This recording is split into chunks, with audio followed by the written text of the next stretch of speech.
एक गाय है, वो एक शेर को दिखती है। बताओ, शेर ने अभी अभी जो देखा उसका अर्थ क्या है शेर के लिए? मांस, शिकार, हत्या, मृत्यु। और वही गाय उसके अपने बछड़े को दिखती है। बताओ, अभी अभी बछड़े ने जो देखा उसका अर्थ क्या है उसके लिए? दूध, मातृत्व, ममता। एक ही अर्थ होता है क्या किसी भी विषय का किन्हीं भी दो लोगों के लिए? तो ये जो आप दुनिया देख रहे हो ये आपसे पृथक नहीं है। संसार आप ही की प्रतिछवि है, प्रतिध्वनि है, प्रतिबिंब है, अनुगूंज है।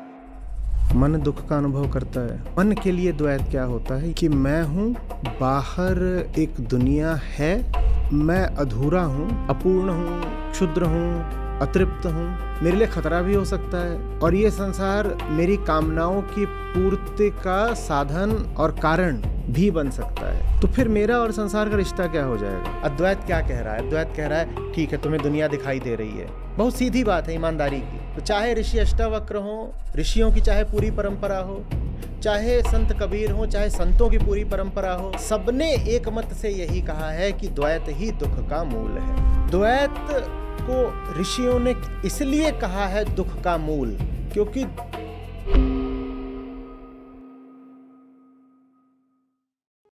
आचार्य जी सचत नमन। श्री अष्टावक्र जी श्लोक अध्याय 2 के श्लोक नंबर 16 में कहते हैं कि द्वैत ही दुख का मूल है और अद्वैत ज्ञान के अलावा इसका कोई इलाज नहीं है। द्वैत ही दुख का मूल है, ऐसा क्यों कहा गया है? इस पे थोड़ी स्पष्टता दीजिए।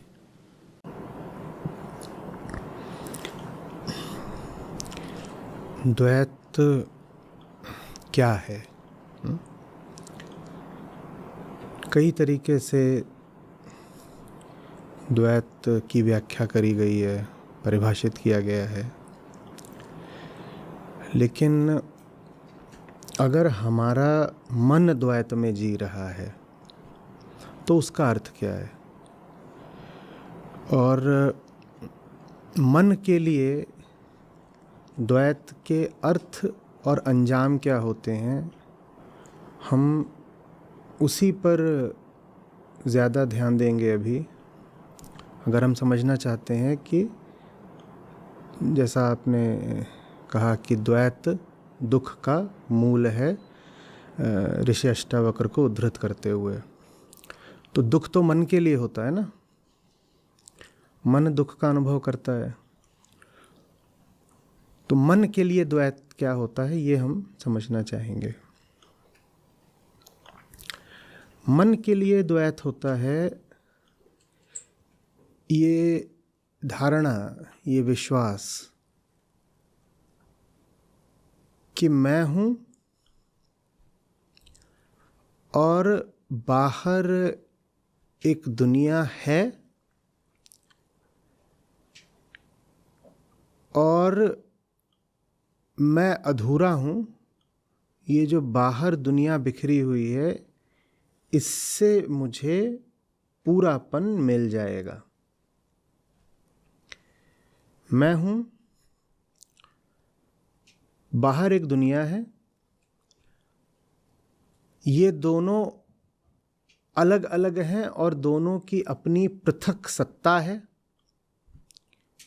दोनों एक दूसरे से अलग हैं और दोनों हैं, मिथ्या दोनों में कोई नहीं है, दोनों हैं। तो यहाँ से आया द्वैत कि दो हैं, एक मैं हूँ और एक मुझसे बाहर ये एक अनंत संसार है जो पसरा हुआ है। मैं अधूरा हूँ और इस संसार से मुझे पूर्ति मिल सकती है, क्योंकि हम दोनों अलग अलग हैं ना। हम दोनों अलग अलग हैं तो इस संसार के पास कुछ ऐसा हो सकता है, बल्कि है, जो मेरे पास नहीं है। समझना, इस संसार के पास ऐसा कुछ हो सकता है जो मेरे पास नहीं है, क्योंकि मैं तो बहुत आधा अधूरा हूं। तो फिर संसार आपके लिए क्या हो जाएगा? मैं हूं, अपूर्ण हूं, क्षुद्र हूं, अतृप्त हूं, और बाहर ये संसार है इतना बड़ा, ठीक?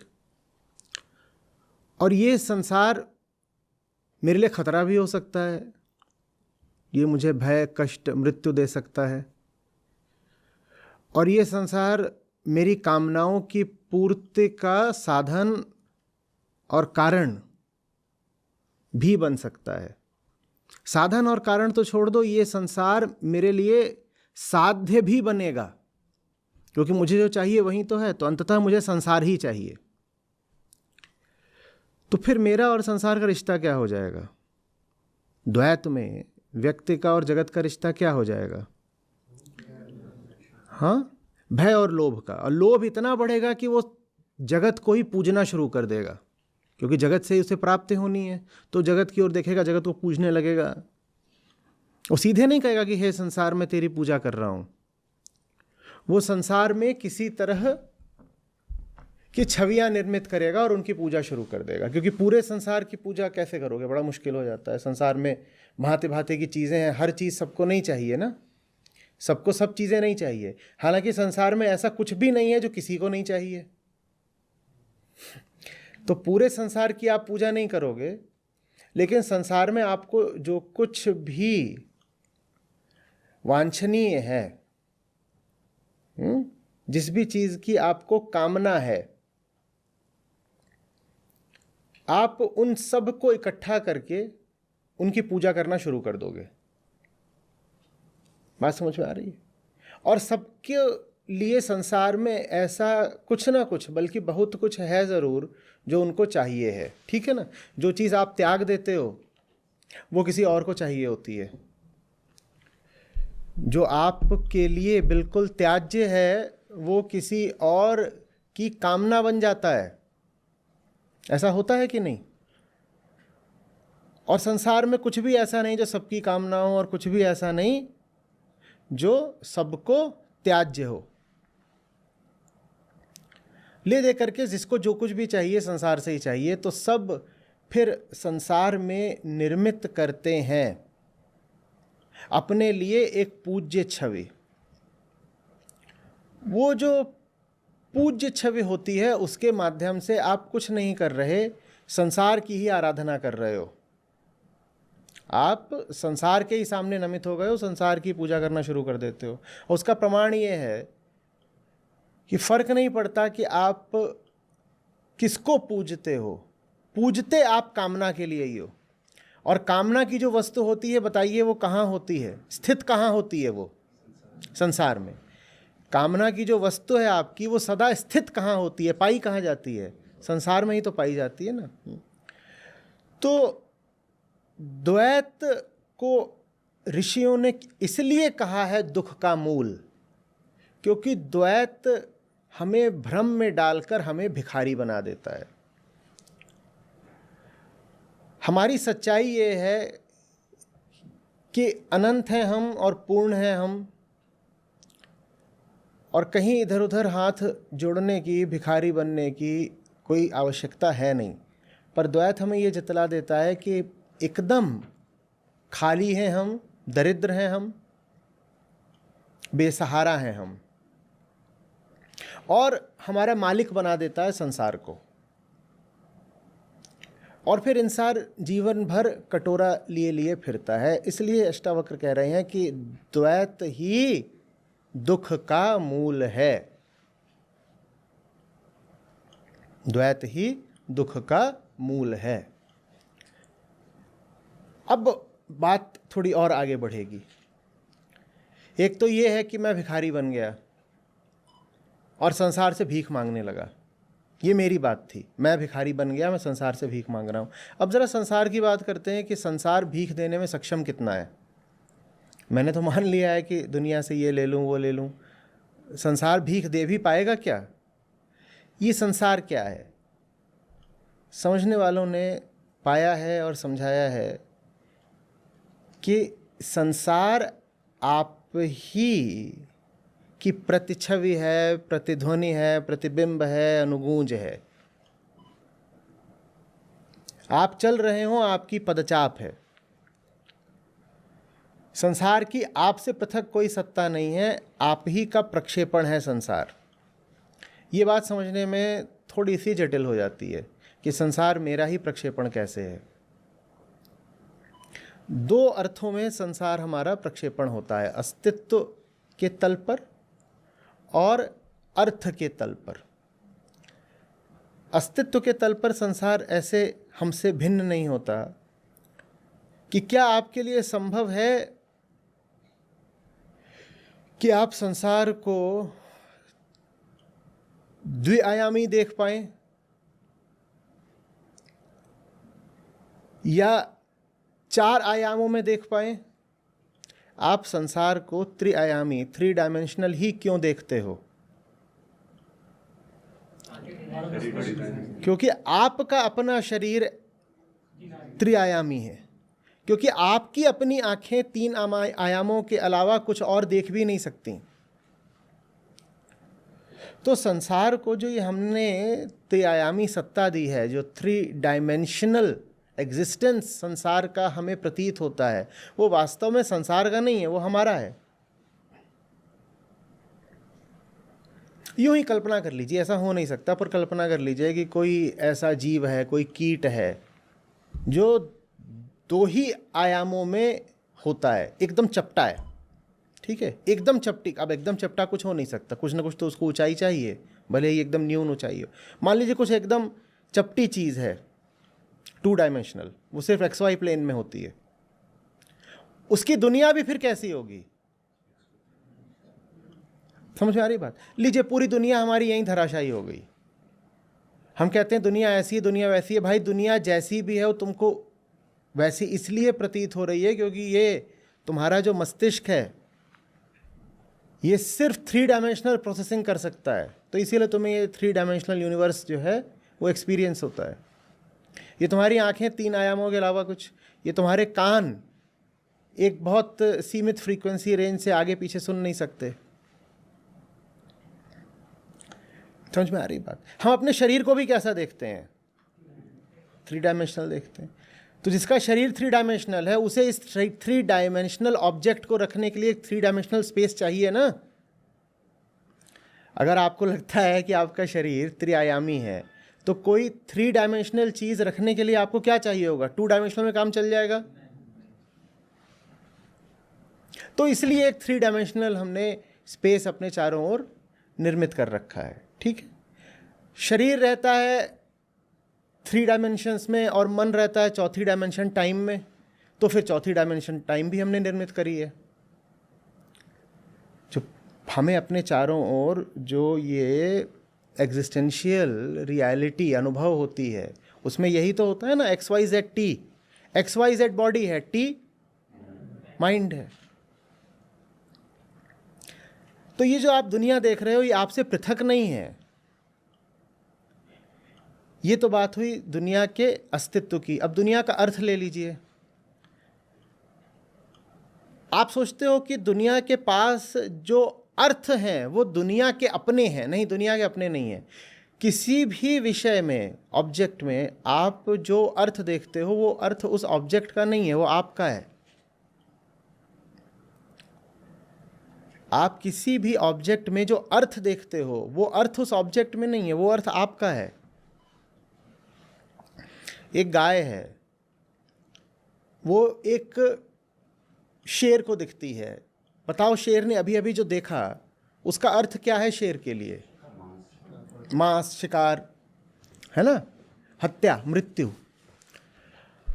और वही गाय उसके अपने बछड़े को दिखती है। बताओ अभी अभी बछड़े ने जो देखा उसका अर्थ क्या है उसके लिए?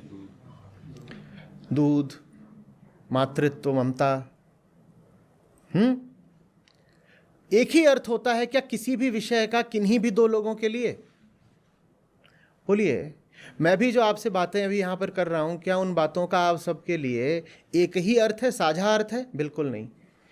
ये बहुत साधारण बातें की गई हैं और अभी बहुत कम बातें की गई हैं, लेकिन फिर भी आप जितने लोग बैठे हुए हैं सबने इन बातों का अपने अपने अनुसार कुछ कुछ अलग अलग अर्थ कर लिया होगा। समझ में आ रही है बात कि नहीं? हाँ, तो ये जो दुनिया है ये वास्तव में आपसे बिल्कुल जुड़ी हुई चीज है। इतना आपको नहीं भी समझ में आ रहा हो कि मैं ही ये दुनिया हूं, कि मेरी ही छाया ये दुनिया है, तो भी इतना तो स्पष्ट हो रहा है ना कि मैं और दुनिया बिल्कुल एक सिक्के के 2 पहलू। इतना समझ में आ रहा है ना। द्वैत में ये बात समझी ही नहीं जाती। द्वैत कह देता है मैं अलग हूं, दुनिया अलग है, मैं अलग हूं और उधर कोई और है जो अलग है। और जब उधर कोई और अलग है तो फिर ये आशा उठ खड़ी होती है कि उधर वाले के पास कुछ मुझसे बहुत भिन्न और बहुत विशेष होगा जो मेरे पास नहीं है, तो प्राप्ति हो जाएगी। अगर दूसरा बहुत अलग है तो उससे कोई बहुत अलग चीज पाने की आशा भी आ जाएगी ना।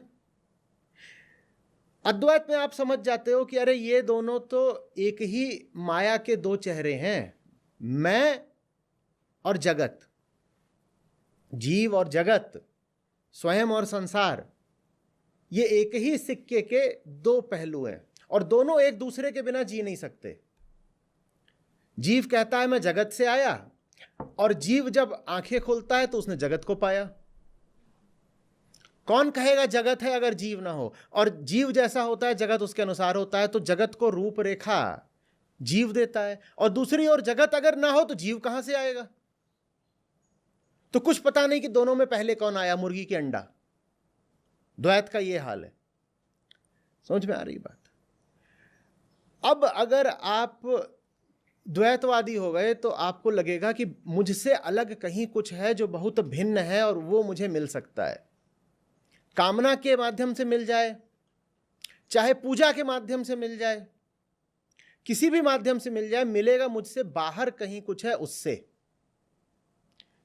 साधन बदल सकते हैं, साधन बदल सकते हैं। द्वैतवादी नास्तिक होगा, जिस अर्थ में नास्तिक शब्द का उपयोग होता है, द्वैतवादी नास्तिक होगा, वो कहेगा मैं मेहनत करूंगा, मैं कमाऊंगा और दुनिया से बहुत सारा पैसा अर्जित करके लाऊंगा।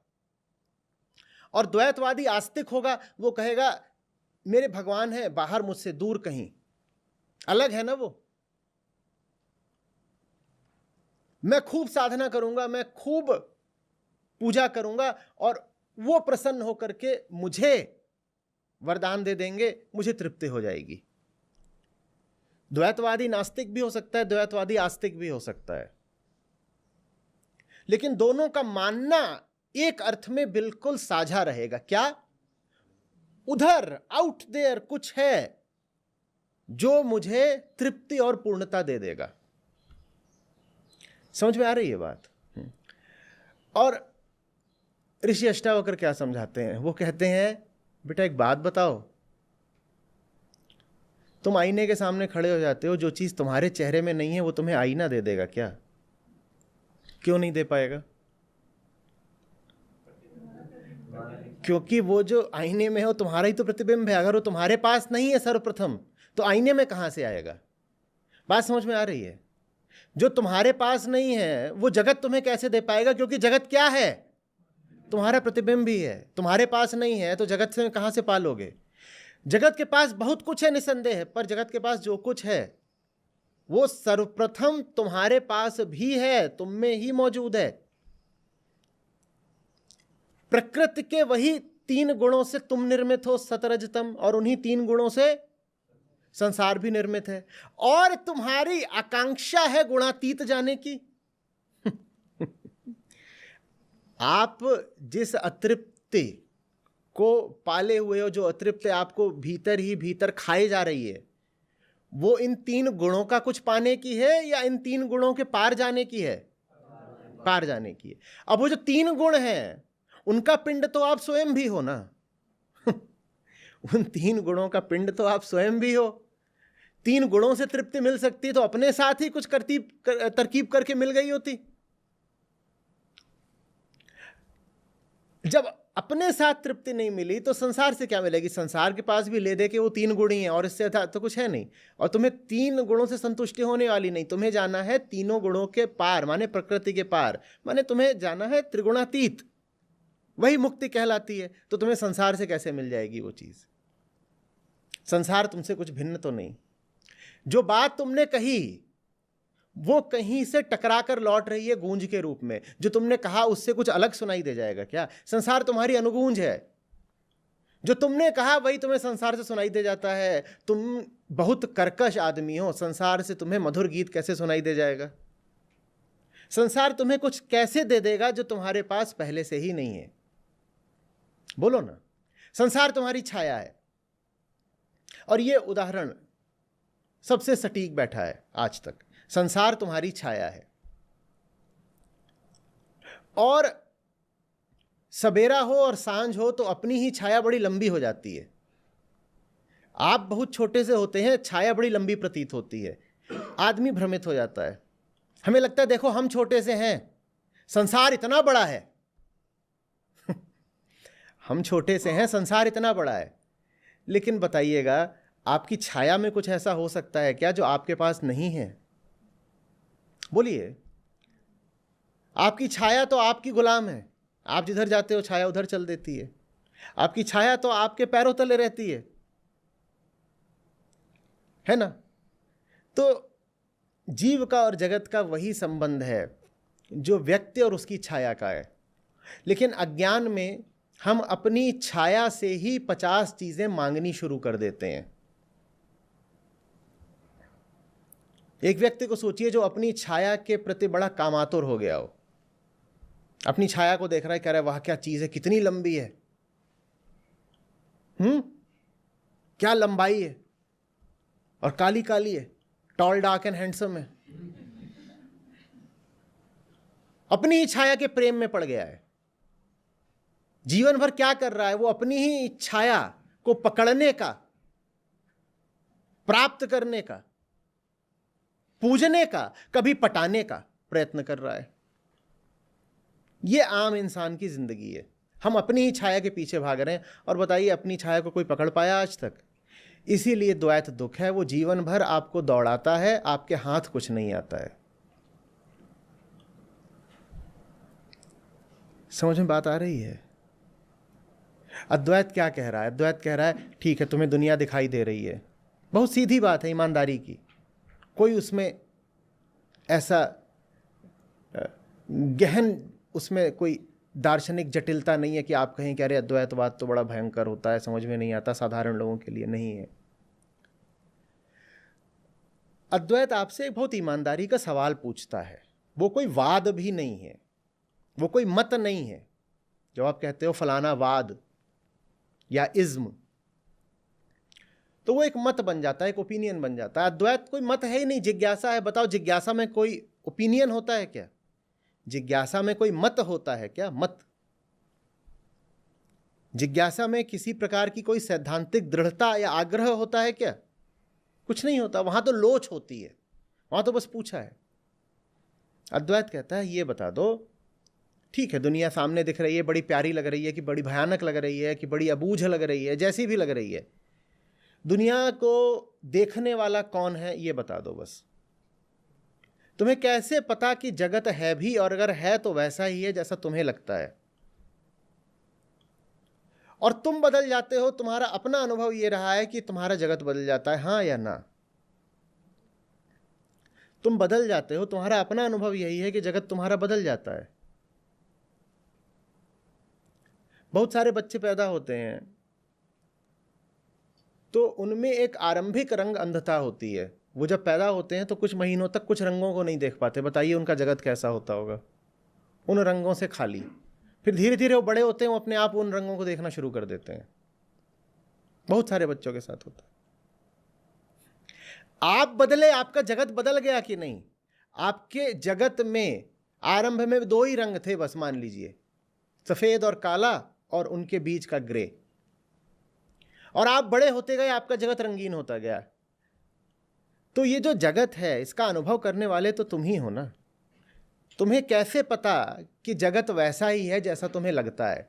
और सब प्राणियों के लिए और जीवन की अलग अलग अवस्थाओं में जगत बदलता जाता है। अलग अलग प्राणियों के लिए अलग है, और एक ही प्राणी के लिए भी अलग है, जीवन की अलग अलग अवस्थाओं में, बल्कि दिन के भी अलग अलग समय, अलग अलग आपकी मानसिक स्थिति में आपकी दुनिया ही आपके लिए बदल जाती है कि नहीं बदल जाती है? बोलिए हाँ या ना। बदल जाती है ना। तो अद्वैत कहता है अच्छा, तो ये दुनिया जैसी भी है वो लग तुमको ही रही है ना कि वैसी है? तुम्हारे अलावा तो कोई नहीं है ना प्रमाणित करने के लिए।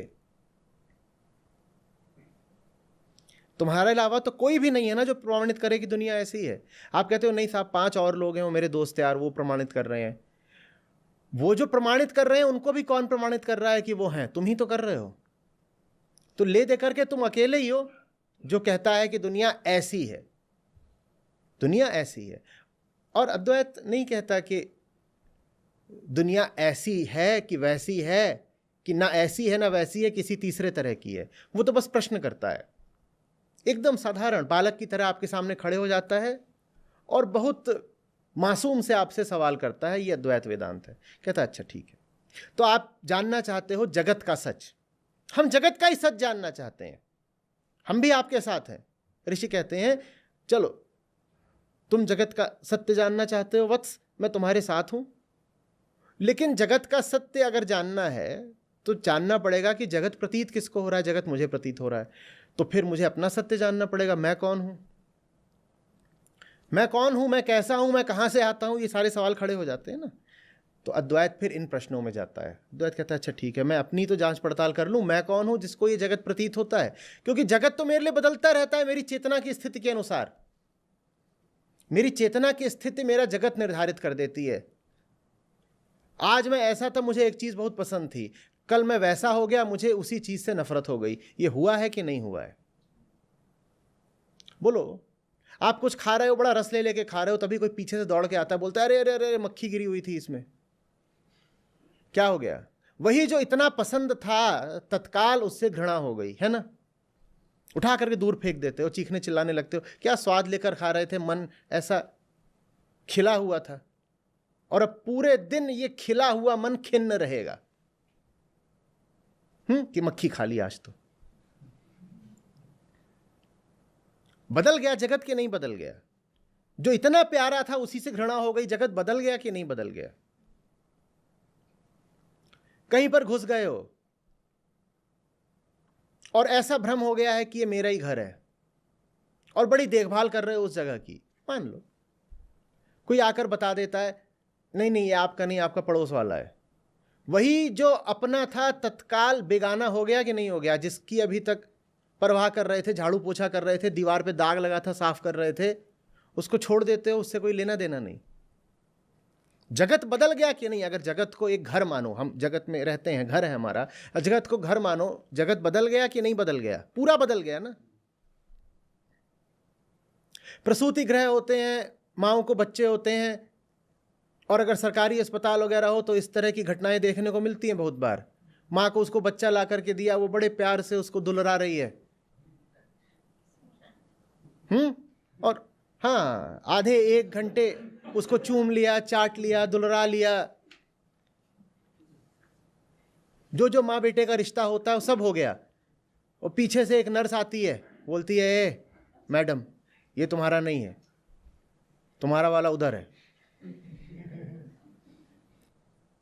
यही बच्चा जिसको ममता दे रही थी और पोषण दे रही थी अभी तक, उसको तुरंत ऐसे दे देते हो। जगत बदल गया ना? बदल गया कि नहीं बदल गया? तो इसलिए फिर वेदांत में आपको इस तरह के इतने ही उदाहरण मिलते हैं कि सीप को चांदी समझ लिया, रस्सी को सांप समझ लिया, खंभे को भूत समझ लिया।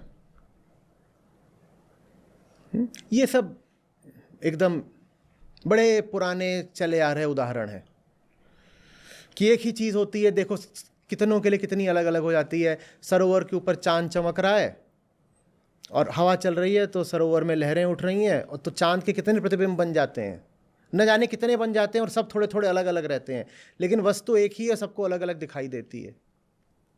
तो ये जो अलग अलग दिखाई देता है, ये वास्तव में कुछ है क्या? ये जो अलग अलग दिखाई देता है ये संसार है, प्रकृति। प्रकृति में बस विविधताएं होती हैं, अनेकताएं होती हैं, उसमें वास्तव में कुछ अलग अलग है क्या? अलग अलग जो दृष्टा होते हैं उन्हीं के कारण ये संसार सबके लिए अलग अलग हो जाता है। तो अद्वैत कहता है हम दृष्टा की पहले जांच पड़ताल करेंगे, दृश्य की बाद में बात करेंगे। आप डॉक्टर के पास जाएं, आंखों के डॉक्टर के पास गए, नेत्र चिकित्सक है, आप कह रहे हैं डॉक्टर साहब 6 उंगलियां दिखाई देती हैं। अब मुझे बताइए ये चिकित्सक आपके हाथ कि चिकित्सा करे आपकी आंख की? एकदम सोच समझ के बताइएगा, क्योंकि दुनिया में कमी है ये हम सबको दिखाई देता है। ठीक है यार, लाइफ में ये ठीक नहीं चल रहा, वो ठीक नहीं चल रहा है, बदलना मांगता है, अपवर्ड मोबिलिटी मांगता है, ये सब चलता है ना सबका। ये दृष्टा है, ये दृष्टा है, ये सामने बैठा है चिकित्सक, डॉक्टर साहब ये ना 6 हो जाती है, कभी 6:45 हो जाती है, कुछ मजा नहीं आता है, कभी तो ये रेनबो पाम बन जाती है, इंद्रधनुषी पंजा, अलग अलग रंग आते हैं, पता नहीं क्या क्या होता रहता है। कोई मूढ़ ही चिकित्सक होगा जो हाथ की चिकित्सा शुरू कर देगा। ठीक है ना, अगर चिकित्सक थोड़ा भी समझदार है तो किसकी चिकित्सा करेगा? आंख की। ये दृश्य है, ये दृष्टा है। अद्वैत इसकी चिकित्सा करता है। ये दृष्टा है, ये दृश्य है, ये दृष्टा है, ये दृश्य है। अद्वैत दृष्टा की चिकित्सा करता है। वो कहता है जो दिख रहा है वो तो देखने वाले का फंक्शन है, जो दिख रहा है वो तो देखने वाले का फंक्शन है। तुम्हें सब उलट पुलट ही दिख रहा है बाबा, सबको सब उलट पुलट दिख रहा है। क्यों? क्योंकि सब यहां से उलट पुलट हो, दृष्टा ही जो है वही गड़बड़ है। तो जो दृश्य है वो तो गड़बड़ दिखाई ही देगा ना। मैं ठीक हो जाऊं, मैं ठीक हो जाऊं तो मैं जान जाऊंगा कि जगत क्या है। ये समझ में आ रही है? इंसान जीवन भर तड़पता है इसी द्वैत के फेरे में। दुई पाटन के बीच में साबुत बचा न कोय। तो चाहे ऋषि अष्टावक्र हो, ऋषियों की चाहे पूरी परंपरा हो, चाहे संत कबीर हो, चाहे संतों की पूरी परंपरा हो, सबने एक मत से यही कहा है कि द्वैत ही दुख का मूल है। दुई पाटन के बीच में साबुत बचा न कोय। सबने कहा है कि एक ही सत्य है, दो सत्य नहीं हो सकते। ये समझ में आ रही है बात? उस बेचारे आदमी की दुर्दशा, व्यथा देखो। द्वैत समझना चाहते हो तो जो जीवन भर अपनी छाया के पीछे भागा है, न पकड़ सकता है न छोड़ सकता है। छाया है तो छूटेगी तो नहीं। आप कह दो कि आप महाज्ञानी हो गए हो, एकदम मुक्त पुरुष हो रहे हो, तो भी छाया तो रहेगी ना, माने संसार का अनुभव तो होता रहेगा कि नहीं? या ऐसा हुआ है कि आपको जानने में आया है फलाने थे, वो एकदम उन्हें बोध प्राप्त हो गया तो उनको संसार का अनुभव होना ही बंद हो गया? ऐसा तो नहीं होता। अनुभव तो होगा कि पांव के नीचे जमीन है, अनुभव तो होगा कि यहाँ माहौल में हवा है, उसी से सांस ले रहे हो, जी रहे हो। यहाँ मेज पर हाथ रखोगे तो त्वचा को लकड़ी का अनुभव तो होगा कि नहीं होगा? तो ये सब तो रहेगा। छाया से कोई पिंड नहीं छुड़ा सकता। तो देखो दुर्दशा हमारी, ना उसको पकड़ सकते ना छोड़ सकते। आंख खोलोगे, आंख खोलते ही क्या दिखाई देता है? आंख बंद भी कर लो तो क्या दिखाई देता है? छोड़ा जाता नहीं, और पकड़ में भी किसी की आता नहीं। इसलिए द्वैत दुख का मूल है। तो अद्वैत कहता है इस झमेले में हमें पड़ना ही नहीं है कि पकड़ना है कि छोड़ना है कि क्या करना है। हमें तो ये जानना है कि हमारा और उसका रिश्ता क्या है, जीव और जगत का, पुरुष और प्रकृति का संबंध क्या है, हमें तो ये जानना है। और वो जानने के लिए आप प्रश्न किससे करेंगे, जिज्ञासा किससे? जीव से ही तो करोगे ना। जगत तो कोई उत्तर देने आएगा नहीं, जड़ है। तो फिर स्वयं से ही प्रश्न करा जाता है कि तुम ये जो बात सोच रहे हो ये कहाँ से आई? फलाने विषय में तुमने जो अर्थ भर दिए हैं वो अर्थ कहाँ से आ गए? ये सब जिज्ञासाएं ही अद्वैत की विधियां हैं। स्वयं से ही प्रश्न करना। और जो एक चीज़ अद्वैत मांगता है वो है ईमानदारी, क्योंकि खुद से ही सवाल करने हैं तो कुछ भी उल्टा पुल्टा जवाब दे लो।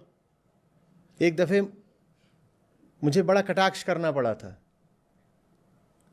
कि एकदम प्रचलन हो गया है, फैशन बन गया है अपने आप से पूछना मैं कौन हूं, और पहले से ही एक तयशुदा पका पकाया रेडीमेड उत्तर दे देना। क्या मैं तो सच्चिदानंद घन आत्मा हूं, और प्रसन्न हो जाना कि देखो मुझे विधि आती है और मैं विधि के बिल्कुल अंत तक पहुंच गया। ऐसे नहीं चलता। ये अद्वैत के नाम पे मजाक चल रहा है। कि जितने ज्ञानी बुद्ध पुरुष थे वो बता गए हैं कि भाई तुम अपने आप को आत्मा कह सकते हो, या शुद्धता कह सकते हो, या पूर्णता कह सकते हो, या शून्यता कह सकते हो, या मौन कह सकते हो। तो ये सब आपको पहले से ही उत्तर पता है, तो बढ़िया मजा है। खुद से ही पूछो मैं कौन हूं, मैं कौन हूं। पूछते वक्त ऐसे बनो जैसे पता नहीं है ना? नहीं तो पता चल जाएगा कि मामला रिग्ड है, मैच फिक्स्ड है। तो ऐसे नहीं दिखाना है मैच फिक्स्ड है, ऐसे पूछो मैं कौन हूं, मैं कौन हूं, और फिर ऐसे दर्शाओ जैसे अभी अभी कौंधा हो, जैसे मौलिक उत्तर सूझा हो, ओरिजिनल आंसर हो। क्या? मैं तो सच्चिदानंद घन आत्मा हूं। और बोला देखा, आई क्रैक्ड इट। नहीं, ये सब नहीं करना होता है।